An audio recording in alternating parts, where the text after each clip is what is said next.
Everybody. Hey, welcome to this episode of the Note Closure Show. As always, Scott Carson, jacked up. Today, we've got a very special guest that I guarantee you probably want to take some notes on for you guys out there. This guy, he is an expert in his field. He is a rock star who's definitely helping a ton of people out there really take their businesses to the next level in a variety of fashions. But he owns Vital Strategies, and they work with entrepreneurs, and many of you guys listening here are entrepreneurs who make over $1 million a year that have a tax problem. We're getting to the end of the year. I mean, corporate taxes are due relatively soon. People like have been pushing off Uncle Sam, giving the old Heisman pose. So our guy on here, he's also a real estate investor for over 20 years. So you're going to definitely want to listen to what he has to say. So who am I talking about? Well, we're talking about Patrick Lonergan. So, hey, Patrick, glad to have you here on the Note Closure Show today. How are you doing today? Scott, I'm doing very well. I appreciate you having me. I'm excited about our conversation. I think this is going to be a lot of fun. Yeah. Now, I love it. If you're listening to this, you can't see his background. I love the background. And I especially like the sign to your left that says do hard things. You know what I mean? That's obviously got to have a little bit of impact on your mentality and where you're focused. Can you talk about that? Absolutely. I think it applies to just about every area of our life. You know, we can think about it from a business perspective.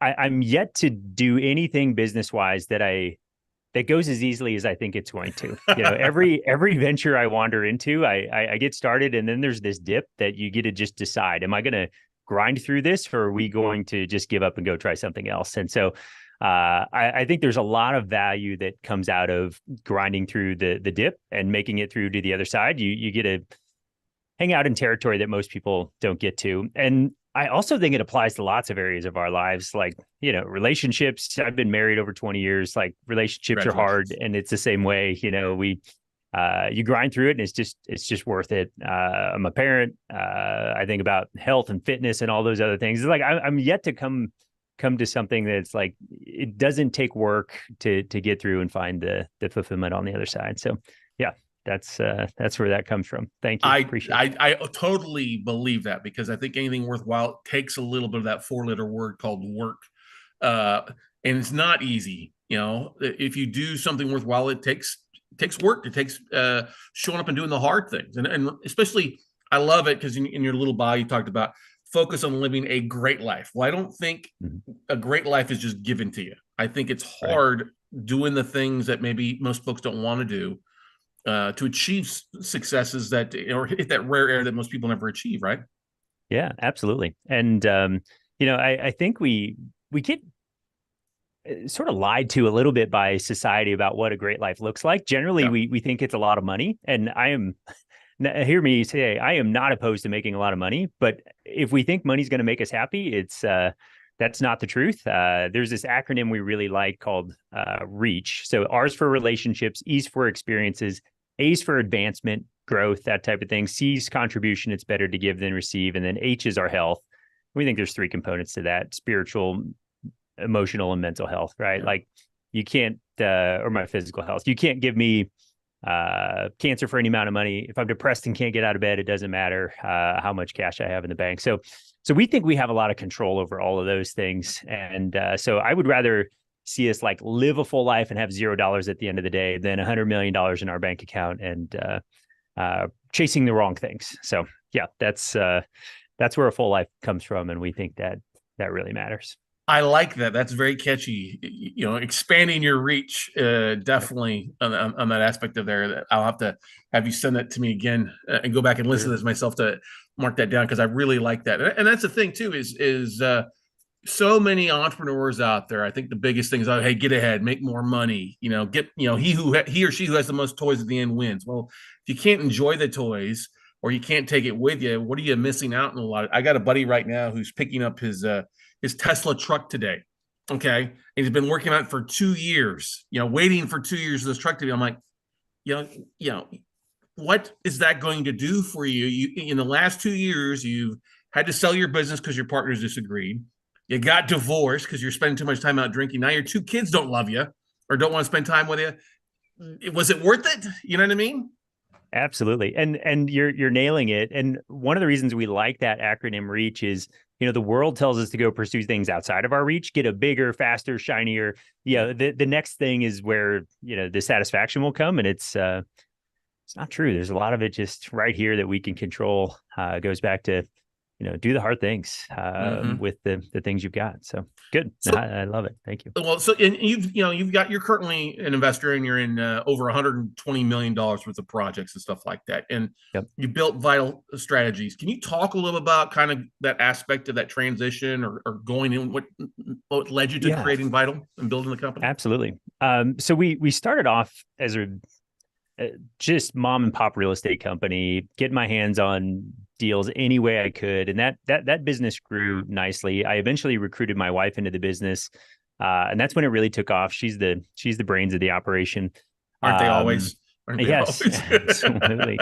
And so we moved into large multifamily projects. And then the recession came in 2008, 9, 10, and it was my job to go find the deal, raise the money. And then I handed it to my wife, and she managed the operations. And at that point in time, we owned a bunch of property in Texas. Texas was actually a great place to own property at the end of the early 2000s because oil was doing so well. They didn't see the big run up in prices there. And so they didn't see the dramatic fall off. And so, but there was no deals to be had really outside of that. And so I was like, okay, I need to reinvent myself. And so Julie continued to run that. It's transitioned into more senior housing property. And my thought was, okay, as an entrepreneur, I would have financial advisors come talk to me, and they were completely missing the boat. I don't need your stock market returns. My best investments in my business. And so I need tax strategy. I need liquidity. As a real estate guy, I was always had more deals than I had time and money to execute on. And so it was like, I needed somebody to sort of pull the reins back and make sure I had enough cash available, and then really just helping me accomplish our goals. And so when I got into the arena, I thought that's the direction we're going to go. We're going to help business owners grow their business, manage liquidity, pay the least amount of tax possible. And we've come to understand and realize there's sort of three pillars that fall into that. Owning the business that generates a lot of cash is sort of a key piece. Holding a lot of wealth in real estate. I understand I'm going to call it passive. I'm going to argue a little bit that real estate isn't exactly a passive investment. Sure, I agree with you. It just takes time and energy. I can't go buy like Amazon stock, forget about it, come back 10 years later, and it's worth more money. If I do that with my real estate project, I'm going to have a massive problem. It'll be foreclosed. The tenants will have consumed it, or, whatever. It may not even be there anymore. Right. What I mean? It does take time and energy. So, I hold the majority of my wealth in real estate, but we do think there's a third pillar of portfolio assets that really, it's sort of the stock and bond. It's not very sexy, but at the end of the day, if I just want to go sit on the beach, I can turn that into an income stream. It can replace my income from the business and just take care of me. I don't need to invest time and energy doing it. And so we think that's a critical piece too. But the business and the real estate, that's where all the wealth happens in my mind. So that's how we started in real estate and moved to financial advisory. And now we're working with clients, just helping to build those pillars and live a great life. So, well, as an ex financial advisor myself years ago, when I was in a banking and handling that stuff and doing it and license and all that stuff, that's what one of the things when I was doing research on you, I was like, oh, this guy speaks the languages. And I think a lot of people, especially real estate investors, entrepreneurs out there, it's a black and white thing. Oh, I'm gonna buy something, I'm gonna make this profit,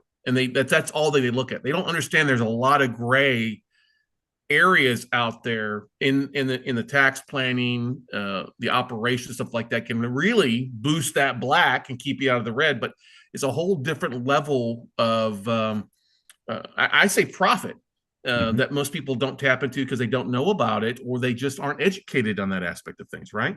Absolutely. And one of the things I left out of owning real estate that is just phenomenal, especially when your real estate portfolio is growing, it can effectively wipe out your tax bill. Oh, yeah. Now, we can start looking at things like depreciation, accelerated depreciation, cost segregation studies.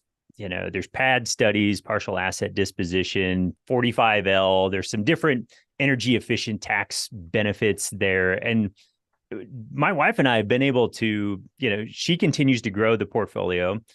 I've got the profitable financial advisory business. And at the end of the day, we're hardly paying any tax. And it's like, this is fantastic. When the government's not taking a third or a half of all the dollars you're making, like think of what can happen with your wealth. And so we just look at that and go, all right, this is where people need to be. And we have to think about the tax code as it's an incentive plan, right? Yep. The government is just pulling levers to get us to participate in different activities, right? Like we get a tax deduction when we fund 401k. Cool.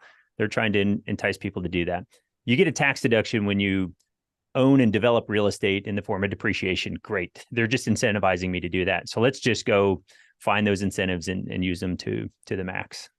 Yeah. And that's what I think. I kind of call it a cheat code because they'll literally tell you all the different ways if you'll take the time and have a professional that can read that matrix or read it, because sometimes it's like reading Cantonese. It's not reading Latin of some sort. It's a different, but understand that those things they're there to benefit you.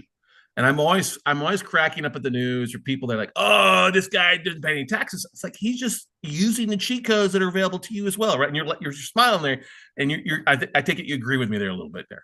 Absolutely. Like, and you're right. The tax code is like 85,000 pages. We don't even know how many pages are in the thing. And, but that's what it's there for. And the thing that we've come to understand is entrepreneurs move quickly. The government does not. So when they create a loophole, like we're going to find it and expose it as quickly as we can. And we've got 4 different levels of tax planning that we like to lean into. And I'll just walk through those real quick. But level 1 is the IRS gives us guidance and it doesn't take any investment. Okay. So what's a good example of that? One would be like home office deduction. If we're looking for like super, the Augusta rule, if you're familiar with that, you can rent your house out for 14 days and not have to claim it as income. So why shouldn't my business hold some business meetings at my house and I can get a deduction on the business side and not have to claim it as income on the personal side? Like, love that strategy. Same thing. We can put our kids to work, right? Put kids to work in the business, have them doing legitimate things, especially when we own real estate. Like there's always a project. They can go rake leaves, mow grass. Always a yard to clean up. You know what I mean? Yeah. Absolutely. So you can pay your kids $13,850. That moves it from your top tax bracket into the 0% tax bracket because that's the standard deduction amount. It's like, okay, these are just good administration, bookkeeping type things we should be taking advantage of. And when we look at those, it's like there's 10 grand of tax savings without it costing me any money. Like we should just do those. Level 2 is the IRS gives us guidance, but it takes investment. Most common strategies, 401k plan, IRA, but you can get into strategies like a cash balance plan where we've got clients putting $400,000-$500,000 a year into those strategies that you don't have to pay tax on. We think those are great. Level 3 is the IRS permits it, but they may not like it because it's been abused in the past. Okay. And a good example of that would be like a captive insurance company. Okay. You can set up your own insurance company and fund it, but those have been abused. And it's not like a bank account that you can just go take the money and use it. So the IRS looks very closely at those. And so if we're going to set one up, we need to understand we got to have the right third-party administrator and do it all properly. And then level 4 is tax fraud. And the reason we bring it up is because people are out there selling these strategies like they're legitimate. Like, hey, if you just create this amazing trust structure that predates the United States, you'll never have to pay tax. It's like, that's where the Department of Justice comes and knocks on your door and takes you off to tax jail. Like that's not a real thing. And we can actually take any one of those strategies, level 1, 2, 3, abuse them, and they end up as a level 4 strategy. Right. If I put my kids on payroll, they don't actually do any work and I pay them, it's pretty much tax fraud. Like I shouldn't be doing that. Let's like teach our kids something about the value of work and get them to it. And, it's a win all the way around. So we think those 4 levels of tax planning make a lot of sense. We always start at level 1, fill up those buckets until we finish at level 3. A lot of times we don't make it that far because you got to invest real dollars to get those deductions. And so that's how we look at those things. But real estate fits into those scenarios so well to create deductions for people. Oh, it totally does. And if you know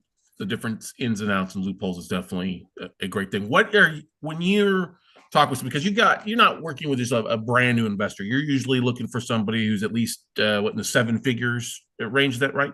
Patrick? Yeah, that's a good question. So a lot of times our clients don't have a lot of investment dollars because all of their wealth is tied up in their business, Right. but they do generally have free cash flow. And what we found is somebody making about $1 million a year, they spend about a third of it on lifestyle. They send about a third of it to the government, and then they save about a third of it. So there's about 300 grand that they're just like, okay, I don't necessarily know where to put these dollars. A lot of times it goes back into the business. And so when we're looking at those things, we're going, okay, what are your goals? Let's try to minimize the tax bill. If we can cut $100,000 out of that figure that you're sending to the IRS, let's get that reallocated into wealth building. So yeah, those are typically the clients we work with. And a lot of times we're trying to catch people on that upward curve, and we can serve those people in lots of different capacities. We've got some free resources that people can find on our website that just can go help them start saving some money, and then they save some money. They should turn around and call you and go, all right, Scott, I need to build my real estate empire. Help me do that. So, right. Well, but that's one of the things, doing a lot of research out there. There's that niche, really, that group of individuals out there below that $10 million value, 5 million, that really are underserved. I mean, everybody's out there trying to chase those whales. They have a lot of cash and stuff like that, but there's a lot of investors out there that fall into that category you're talking about. They're making money, but they're heavily invested in real estate. And many of them have started off just being mom and pop, making things happen and riding that appreciation growth, or adding a property or two every quarter, stuff like that, whether it's a rental or sub-2 deals or note investing is what our niche is. What are some of the things that you see that stand out as big aha moments for folks when they're sitting down with you, things that make immediate impact? I mean, you mentioned a couple small things there, but on the average, somebody doesn't have any kids. You know what I mean? What are some of the things that you are like, hey, have you done this? Or you see that pop up regularly that you're helping folks with? Yeah, absolutely. Especially on the real estate side, I think there's opportunities that are just regularly missed. And those boil down to, we think cost segregation study makes a lot of sense. If we're going to get the deduction, I'd rather take it today than wait 4, 5, 6, 7 years. And the Tax Cuts and Job Act allowed us to accelerate all of the short-term depreciation. It was 100% in 22. It was 80% in 23. I believe it's 60% in 24. That's still a fantastic deduction that we can take. And a lot of people just leave that on the table.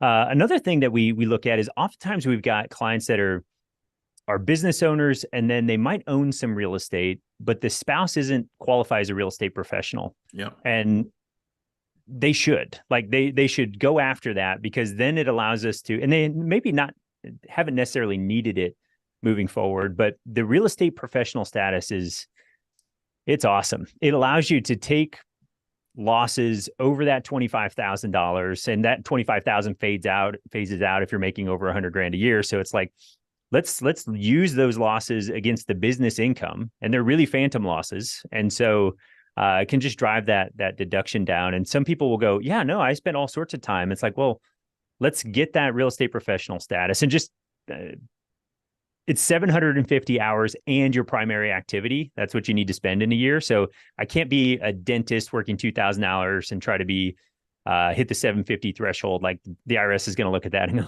it just doesn't work. It needs to be your primary activity and have to have at least 750 hours. So like, if we can get those two married up, like, that's a perfect scenario in my mind for the business owner and the real estate investor to really capitalize on all the opportunities available to them. That's what, 15, that's under 20 hours a week. If you calculate all of that, I mean, that's you figure 2 hours at night working on leads, you know what I mean? And that's 10 hours a week. And then you got 5 hours on Saturday, Sunday, go drive around looking at houses or dealing with your fix and flips and stuff like that. Right. Absolutely. And one misconception too is you don't need to be a realtor to be a real estate professional. You just need to be involved in the business of real estate. And so I think one of the best things, we think documentation is key for tax deductions. Like, start a Google Calendar and just keep track of all of the things you're doing in regards to real estate activities. You spend a couple hours looking at the MLS, like, put it on your calendar, so when the IRS ever questions it, we can say, look, here's all of my confirmation that these activities were done. We think that one's, again, it's a fantastic incentive offered to us by the tax code. Yeah, I totally agree to that. Now, how important when you look at somebody who's transitioning, you know what I mean? They're going from a full-time W-2 career, they're transitioning to a full-time real estate investors. What are some of the steps that you highly recommend folks they start putting in place ahead of time? Yeah, this is good. We've had some new business owners come to us going, "Hey, I'm making a fair amount of money," and we start looking at their books, and the books are a disaster. Yeah. So I think the first thing you can do is really, we think just setting up a separate entity makes all the sense in the world. Register with the Secretary of State, get your EIN, open a bank account, and then get a separate debit or credit card that you're only running your business transactions through. Mm-hmm. Like, it can be okay to sort of go from this was a hobby to now I'm a professional, and you need to start treating it like a professional. We also think just having QuickBooks, and it's really hard to do tax planning for somebody that doesn't have their books done. Mm-hmm. So we always like to look in July and go, okay, let's project out your income, see where you're at, and let's come up with a strategy to minimize the tax bill. And if all we have is bank accounts, no idea what the income and expense is other than the money sitting in the account, and it's like, well, did you take it out personally? Like, we don't know. So I think those things are fantastic first steps. Like, spend a minute getting those things done.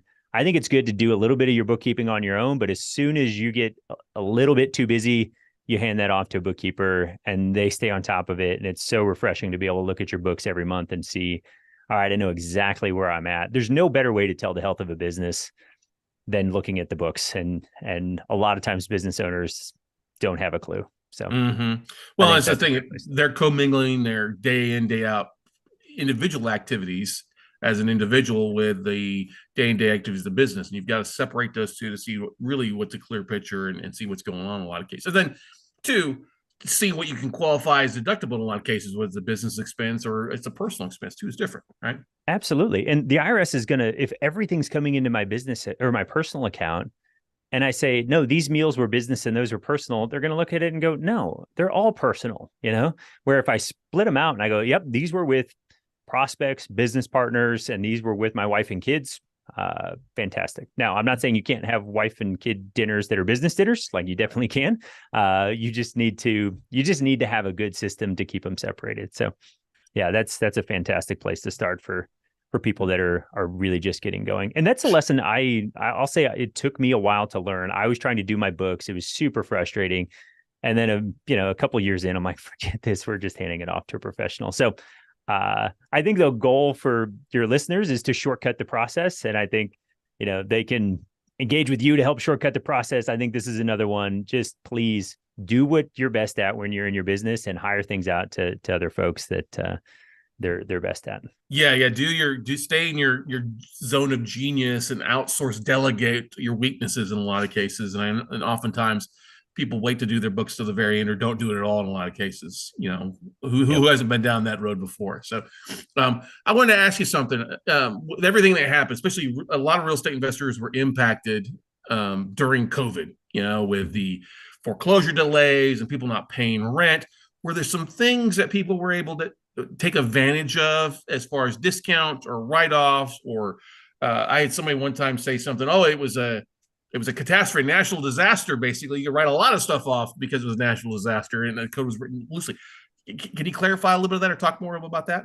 Yeah. I think some of the things that maybe we saw as opportunities were there's really three that I think were more opportunities, and I don't know if they fall into the write-off side of things, but a little bit. So PPP loans were interesting. So if you had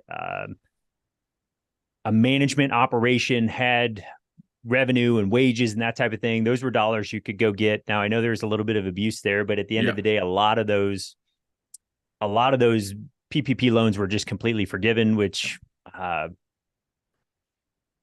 we can argue is free money from the government. Somebody's got to pay for it. It says taxpayers, but if we can keep the tax bill as low as possible, we'll let somebody else do it. Right. So I think that's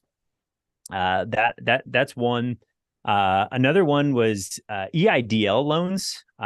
Those were those came out at a perfect time. They gave a lot of money at 3.5%. And it's like, you sort of had the government giving you dollars if you qualified to go, continue to run and maintain your business. Now you have to keep those dollars inside the business, but we're real estate professionals. Who cares? If I got $1 million from the government at 3.5%, and now even if I took those dollars and invested them in treasuries at 5%, I'm still coming out ahead. It's like, right. That's a fantastic like arbitrage opportunity to take advantage of. And then there's the employee retention tax credits. Again, if you had some employees, there were some opportunities to go pursue those. I think, again, there was a little bit of abuse on that. The IRS has actually shut down that any more applications for that until they sort of figure out a way to figure out who's cheating the system and who's not. But those were really nice opportunities too. We saw some clients getting $400,000 or $500,000 checks from their payroll tax. Now, we do have to recognize that does count as income in those years, but it still economically works out as way ahead versus not receiving those dollars. But we do have to go back and amend those returns and claim some of that as a net income. But I get $1 and pay 30 cents in tax. It's okay. So you're doing okay there. It's fine paying taxes when you're netting the 70 cents on there. Now, when things come to the end of the year, what are some of the things that you're reaching out to your clients, talking about clients? Hey, you're making great income. We got to, you need to go shopping, or we need to have you have some more expenses or more write-offs for them. What are some of the common things that you're seeing out there? Yeah, thank you. And you bring up an interesting point. Like, one thing that I want people to be careful of is we're very rarely encouraging people to go spend money to spend $1 to save 30 cents. Like, I don't love that strategy. I like, if I can move $1 into a strategy that helps me build wealth, now I'm excited by that. Sure.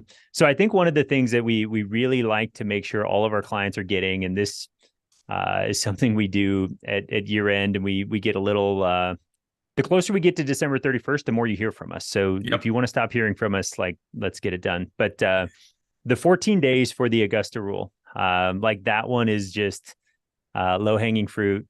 We put together a lease for our clients. They put those dates in there. It's from the business to themselves personally.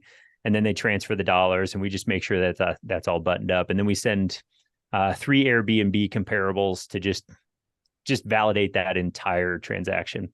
Again, home office deduction's a big one. And then one thing we look at is there's some strategies that we can execute in 24 for 23, but we have to have a few things buttoned up first.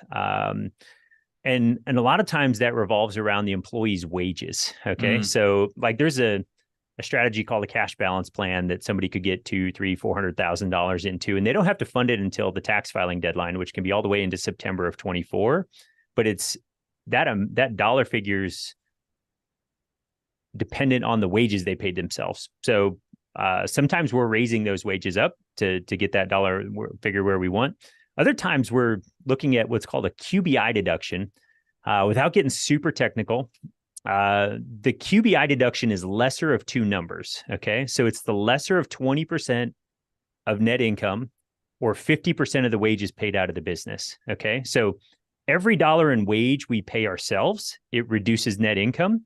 So a lot of times we can, like, get those numbers to be exactly the same. So there isn't a lesser of, right? It's right there in between. So oftentimes we have our clients paying themselves a bonus, especially if they've had a good year, to get that number up. And, like, we just got off a call this week where it saved them $150,000 of income tax just by paying themselves a little more wage. And it's like, a lot of times CPAs miss that because they're reactive versus proactive. They're just gathering all the information and filing the compliance versus going, okay, let's look at where everything's going to line up. And the tricky part about that deduction, without getting into lots of detail, is, like, all of the other strategies come before that, which reduce net income, like Augusta rule, home office, kids on payroll, even cash balance plan that I might not fund until 24, that has to come out of that equation and be factored in. And so it's really just taking all of those things into consideration, knowing the client's situation and their goals, and then going, okay, these are the things we have to get done in year end. here's stuff we can work on next year for the 23 tax year. So we've got different timelines for those things, but those are the big ones that we spend the most time on right now. How often should your clients be reaching out to you? Should be a monthly basis? It should be sitting down for breakfast on a weekly basis? Maybe not that much, but you get what I'm saying. There's a balance of, hey, we need to communicate, not waiting to the last 2 weeks of the year or the last month of the year. Or call me April 10th before everything's due on April 15th, right? Absolutely. And we have a rhythm with our clients. I'd say most of our clients that are over $1 million net income and are growing, we meet with every single month, and there's always work to do. And like every year we have an annual calendar of what all those monthly meetings are going to look like. Like every single July, we're forecasting their tax bill. Okay. So then from there, we start putting the tax plan in place. April, we spend a lot of time also. We've got this tool called a cash flow calendar. Okay. All the best tax planning in the world is worthless if I run you out of cash. Okay. So we think there's an upper and lower limit to how much cash people should have. Like below the lower limit is dangerous, right? Like that puts me out of business. The upper limit is inefficient. I should get those dollars to work. So we're always looking at what we call our cash flow calendar. We're putting things on there like, okay, you've got a real estate investment. You've got this tax strategy. You're remodeling the basement. You're taking a $15,000 vacation. Like all of that goes on the cash flow calendar to make sure that moving forward, we're never in the red as far as that cash situation goes. And if we get to the green, which means we've got too much cash, we're just finding ways to deploy that in a way to either grow the business, grow wealth, those types of things. Or investments in different, So that's what I'll say our annual rhythm looks like. We're meeting with our clients every month just because I'm a believer in who, not how. Like we can teach, especially when we're growing, it's okay to take some how and learn how to do it myself. Most of our clients are at the point where they're looking to bring in a who. Like, I don't need to know how. I don't have the time or energy to know how. I need somebody else to do it. And that's where we fit in. And so we just show up in their lives and make their financial life, everything from, we work on 5 areas of planning. It's tax, legal, investments, insurance, and cash flow, because they're all pretty much intertwined. So, and that just allows our clients to focus on their business and grow. So that's really the main rhythm of our meeting. And now if we get somebody that's not necessarily growing, we could get into like a quarterly rhythm meeting and, meet 3 or 4 times a year at minimum. Usually towards the end of the year, we're meeting with all of our clients pretty regularly just to make sure everything's buttoned up. That makes a lot of sense there. It's always going to be proactive versus reactive and doing it on a regular basis. It solves a lot of issues before they ever pop up, right? Absolutely. Yes. Now, when you're talking about, let's talk about how beneficial and how important it is for folks to start maybe leveraging different investment accounts like self-directed IRAs or self-directed accounts in a lot of cases. Yeah. Love self-directed accounts. Like I've got a Roth IRA invested in a hotel deal that we're doing. It's like, I don't know a better investment than real estate. And if I have a tool that I could get all my money into, it'd be the Roth IRA. And so, and there's some ways to, especially as people's income starts growing, there's some challenges with getting dollars into the Roth. I'm sure you could probably help me come up with an amazing strategy where I put $4,000 or $5,000, $10,000 into a Roth, buy note at a discount, get paid off. And now I've, multiplied that at a tremendous, love that strategy. Yeah. We do that all the time. Yeah. Good stuff. Yep. So it's like, okay, I could see, so that's one way to get a bunch of money into a Roth. There's others, like you can have a Roth 401k. There's what we call the super backdoor Roth that you can fund non-deductible Roth contributions in the 401k plan. And then depending on how you set that plan up, you can get those dollars into Roth and you can roll them out in service distribution and then go self-directed. So it's like, I love the retirement account for real estate investing. Now there are some nuance with some tax pieces there that we just have to be careful of. Like, okay, does this transaction make sense to do in our Roth versus personally? Because that's another piece of the equation too. Like there's a ton of tax benefits to owning real estate, like in my personal name, or having all the tax benefits flow through to me. I really Right. don't recommend anybody owns it in their personal name. Like, please have an entity. Oh my goodness. Sorry for saying that. Big clarification there. The only Yes, one might be your primary residence. The other than that, everything else needs to be in an entity of some sort for sure. absolutely. But I still think there's a way, like if you're, doing notes, if you're flipping deals, like you can blow up a retirement account in a tremendous way. And if you're going to have a huge gain, like before you recognize that gain, convert the IRA to a Roth, like do the conversion before all the dollars hit. And, yeah, Pay a it's lot less amazing taxes strategy. that way doing that conversion on the lower amount versus the investment amount for sure. Definitely. Yeah. Yeah. Definitely. With everything that's going on in society these days, the chaos of the markets and the recession, stuff like that. What are some of the hot button, maybe some of the questions that you're fielding from some of your clients right now? Yeah. That's a that's really good, because a lot of times our often right now our clients are feeling like we're a little overdue for a recession. Mm-hmm. I think a lot of people thought it was going to come in COVID. The economy was effectively shut down, and we thought, okay, this is going to like kick us into that, and we're going to look back at this just like we did tech bubble burst, September 11, the real estate meltdown in the late 2000s. Like, okay, this is going to be another one of those things that sort of kicks that in. And it didn't happen. And the government shoved so much money into the economy. So I think there's a little bit of concern of like, okay, are we going to come off this high from all the stimulus dollars that were pushed in? I just got done talking about EIDL, PPP. There was so much money that So was much, yeah. just being handed out there. So I think the key concern that we're looking at is like, okay, how do we just protect ourselves from a liquidity perspective?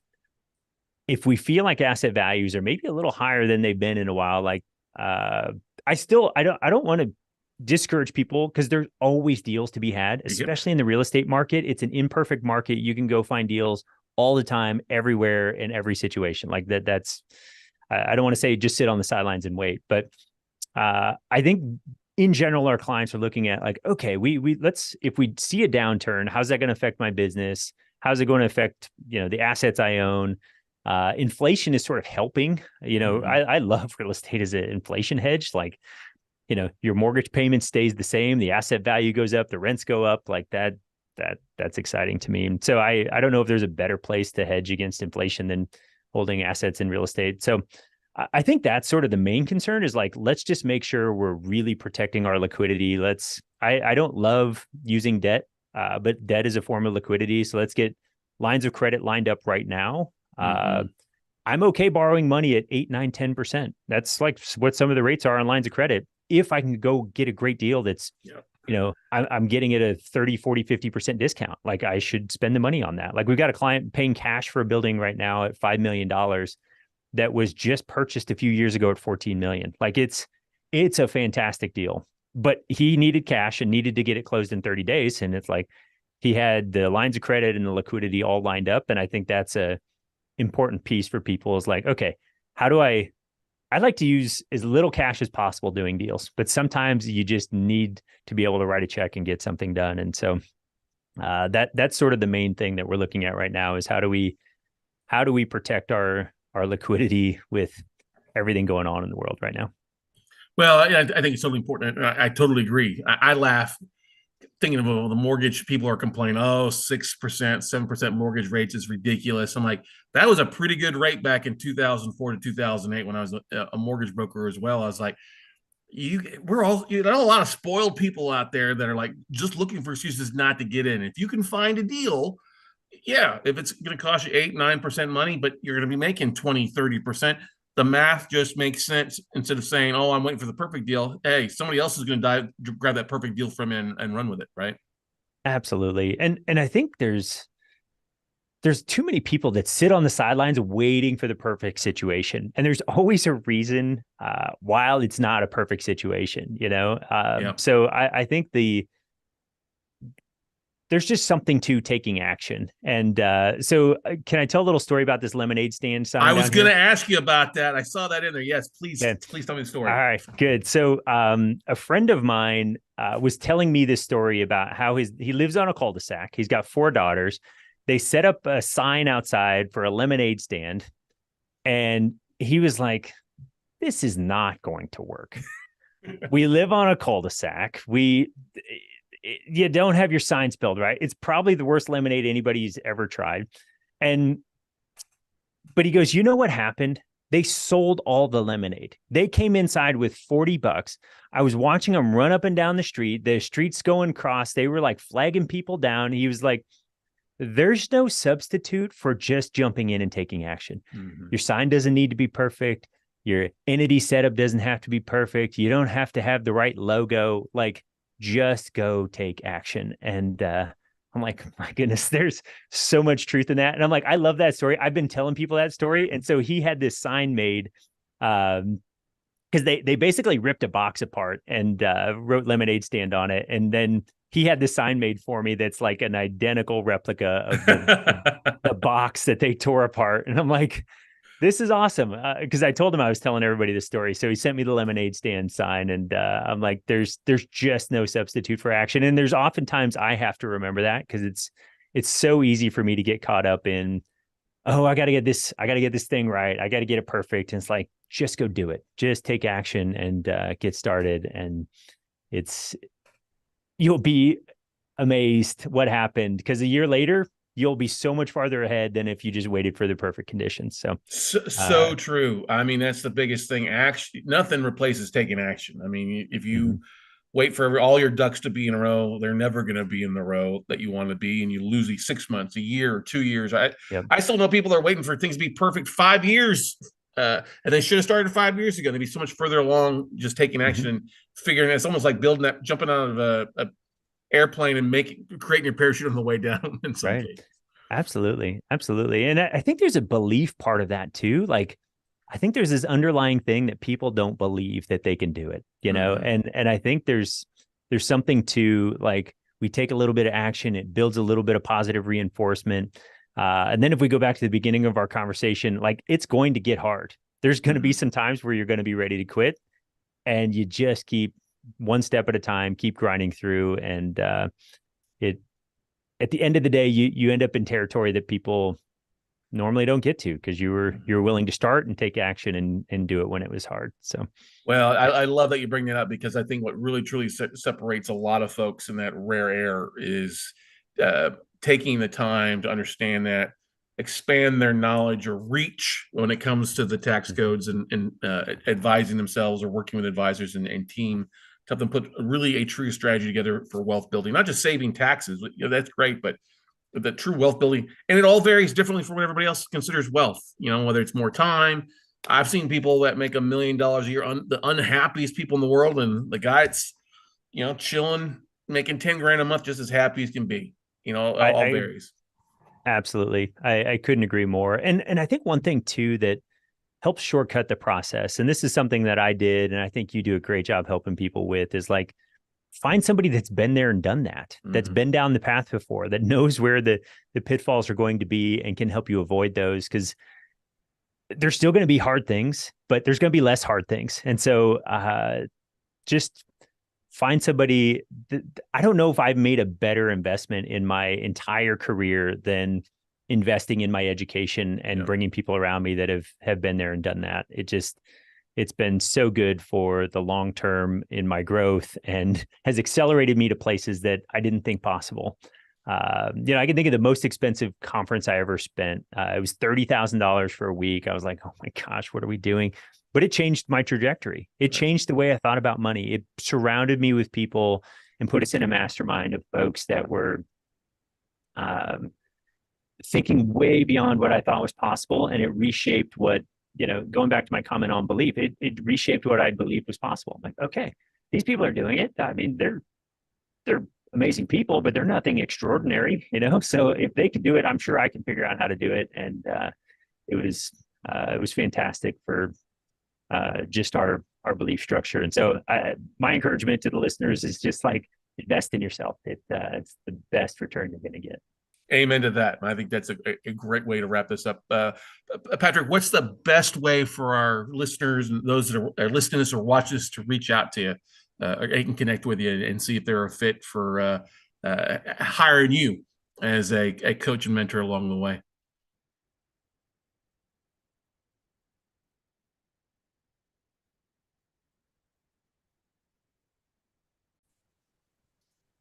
What's the best way for our listeners out there, Patrick, to connect with you and see if they're a fit for having you as their financial coach to help them to get to that next level? Yeah, no, thank you. So we've got a podcast. It's Vital Strategies. It's everywhere you listen to your podcast. And then vitalstrategies.com we've got a bunch of free resources. You can find the podcast there. We're also on Instagram under the same vital.strategies. You can find us. And really, there's opportunities to connect with us there. And really, I think it's soak up some of our information, download some of the free resources. If you're like, look, I don't have the time or energy for this, there's ways to contact us through the website to set up a time for us to sit down and meet.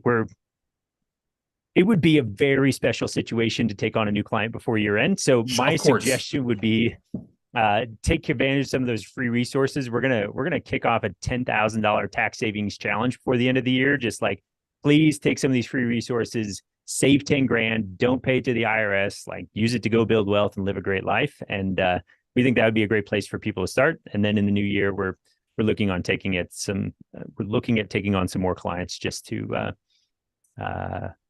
get started in our normal rhythm. So awesome. Yeah. Good stuff there. Well, hey, this has been awesome. I look forward to continuing the conversation. We're going to need you back when you a little further down the road too. I think it was a great episode and a lot of great stuff out there for our listeners out there. So thanks for coming on the show today.